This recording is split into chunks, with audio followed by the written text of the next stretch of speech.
Hello viewers, आज बात करेंगे बहुत ही प्यारे से एक प्लांट के बारे में जो लगता तो थोड़ा घास की तरह है पर एक्चुअल में वो कोई ग्रास फैमिली से बिलोंग नहीं करता है। ये एक पौधा है जिसे हम रेन लिली कहते हैं और ये एक एमाराइलिस फैमिली से बिलोंग करता है।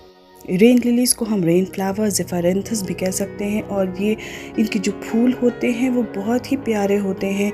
एमाराइलिस की तरह भले ही बहुत बड़े बड़े नहीं होते हैं पर उनके फूल के साइज़ छोटे होते हैं। भले ही इसमें बहुत ज़्यादा फ्रेगरेंस नहीं होती पर अपने वाइट कवरेज कलर्स की वजह से ये बहुत ही वाइब्रेंट और अट्रैक्टिव लगते हैं और रेनी सीज़न में ये देखते ही बनते हैं। इनकी खूबसूरती बहुत ही प्यारी लगती है क्योंकि इनका जो ब्लूमिंग टाइम है वो रेनी सीज़न ही है। As you know, rain lilies, it comes from their name rain lilies. Rain lilies के जो फूल होते हैं उसके कलर वेरिएशंस काफ़ी होते हैं। वाइट भी दिखते हैं, उसके फ्लावर्स येलो भी होते हैं, लाइट पिंक, डार्क पिंक, अलग अलग शेड्स में इसके फूल खिलते हैं। और इनके जो स्टॉक्स होते हैं ना वो एमाराइलिस की तरह बहुत मोटे नहीं होते, पतले से होते हैं। लेकिन अच्छी बात इसके साथ ये है कि ये कड़ी धूप से लेकर के पार्शियल शेडेड लाइट तक भी ये आसानी से ग्रो करता है। इसके लिए कोई ऐसी ज़रूरी नहीं है कि बहुत कड़ी धूप में ये उसको बर्दाश्त नहीं कर पाएगा या शेडी एरिया में ये ग्रो नहीं कर पाएगा।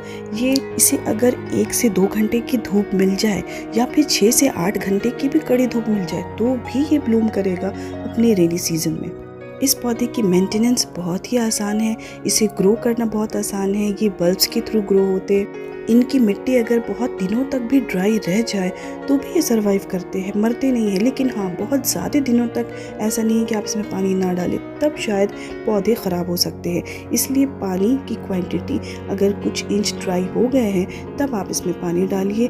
और ये जो पौधा है वेल ड्रेन मिट्टी में बहुत अच्छी तरह से ग्रो करता है। इसकी मिट्टी बहुत ज़्यादा सॉगी नहीं होनी चाहिए, इस बात का ख़ास ख्याल रखिए। इसे बहुत ज़्यादा फर्टिलाइज़र की ज़रूरत नहीं। कोई भी लिक्विड बेस्ड अगर फर्टिलाइज़र भी आप डाल दें या काउडंग कंपोस्ट भी डाल दें इसके सॉइल मिक्सचर तैयार करने के समय, तो भी ये बहुत अच्छी तरह से ब्लूमिंग करता है।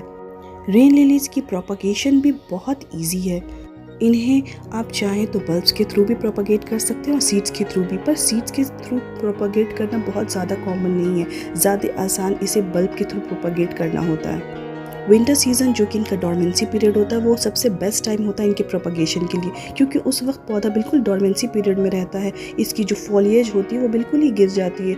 और अगर आपके पास पहले से रेन लिली का पौधा है, पेरेंट प्लांट है, तो उसकी साइड से गुड़ाई कर ले इस तरह कि इसकी जड़ें को बिल्कुल भी नुकसान ना पहुँचे। और आसपास जो छोटे छोटे बल्ब्स ग्रो कर जाते हैं ऑफसेट्स, उन्हें निकाल करके डिवाइड करके आप छोटे छोटे पॉट्स में लगा सकते हैं। ये एक लो मेंटेनेंस प्लांट है, इसलिए आप इसकी सॉइल मिक्सचर बनाने के लिए भी बहुत ज़्यादा परेशान होने की ज़रूरत नहीं होती है। अगर 1 part sand, 2 part garden soil और 1 पार्ट काउ डंग कंपोस्ट या फिर वर्मी कंपोस्ट भी आप डाल दें तो ये पौधा बहुत ही अच्छी तरह से अपने एनवायरनमेंट में ग्रो कर पाता है।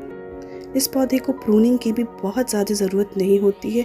हाँ, अगर आप प्रूनिंग कर दें तो भी ये पौधा बहुत अच्छी तरह से इसकी जो ग्रोथ होती है प्रमोट होती रहती है।